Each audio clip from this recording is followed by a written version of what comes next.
नमस्कार दोस्तों, आपके माता पिता, गुरुदेव और इष्ट देव सभी को मेरा प्रणाम। एक साहूकार साहूकारनी थे। वो दोनों बहुत कंजूस थे। वो दोनों दान धर्म पुण्य व्रत कथा कुछ भी नहीं करते थे। उनके कोई संतान भी नहीं थी। एक दिन उनकी पड़ोसन माघ मास की चौथ की कहानी सुन रही थी। साहूकारनी ने उसे देख लिया तो उससे पूछा कि तुम क्या कर रही हो। तो पड़ोसन बोली कि आज तिल चौथ का व्रत है, मैं तिल चौथ की कहानी सुन रही हूँ।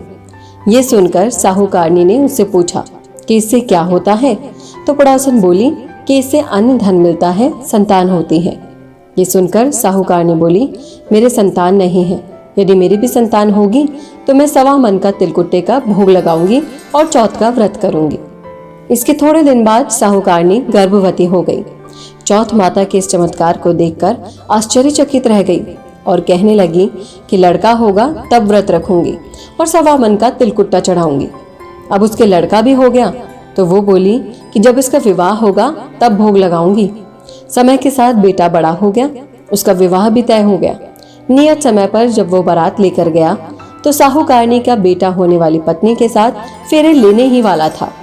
चौथ माता ने सोचा कि बेटा पैदा होने पर तिलकुट्टा चढ़ाने का बोला था, अब तो बेटा ब्याने जा रहा है तो भी तिलकुट्टे का भोग नहीं लगाया। अगर ये मेरे भोग नहीं लगा रही तो इसे सबक सिखाना पड़ेगा, नहीं तो कलयुग में हमें कोई नहीं मानेगा। तो दूल्हे के 3 फेरे होते ही चौथे फेरे में चौथ माता कड़कड़ाती आई और दूल्हे को उठाकर वहां से चली गई और उसे गांव के रास्ते के किनारे एक पीपल के पेड़ पर बिठा दिया। फिर तो पूरे ब्याह में हाहाकार मच गया। लोगों को समझ में ही नहीं आया कि ये सब क्या हो रहा है। परंतु दूल्हे को गायब देखकर सब दूल्हे को ढूंढने लगे। सब जगह ढूंढा पर कहीं भी नहीं मिले। अब इस तरह से बहुत दिन निकल गए। अब गणगौर आई तो चैत के महीने में गांव की लड़कियां गणगौर पूजन के लिए दूब लेने पीपल के पेड़ के नीचे गुजरती हुई गई। वहां पीपल पर से वो दूल्हा रोज एक लड़की से बोलता, आ मेरे अधब्याही दुल्हन। ये सुनकर वो लड़की सूखने लगी, दुबली और कमजोर होने लगी।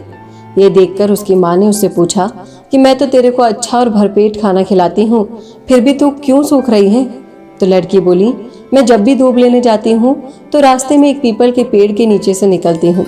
वहाँ पर एक दूल्हा बैठा हुआ है, उसने मेहंदी लगा रखी है और सेहरा भी बांध रखा है। वो रोज मेरे से कहता है कि आ मेरे अधब्याही दुल्हन। तो उसकी माँ ने उससे कहा कि तू घबरा मत, मैं जाकर देखती हूँ। जब उसकी माँ वहां जाकर देखती है तो उसे वहां अपना जवाई पीपल के पेड़ पर बैठा हुआ दिखता है।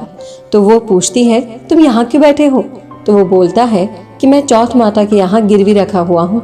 मेरी माँ ने चौथ माता के 1.25 मन तिलकुट्टे का भोग बोला था, परंतु आज तक उसने भोग ही नहीं लगाया।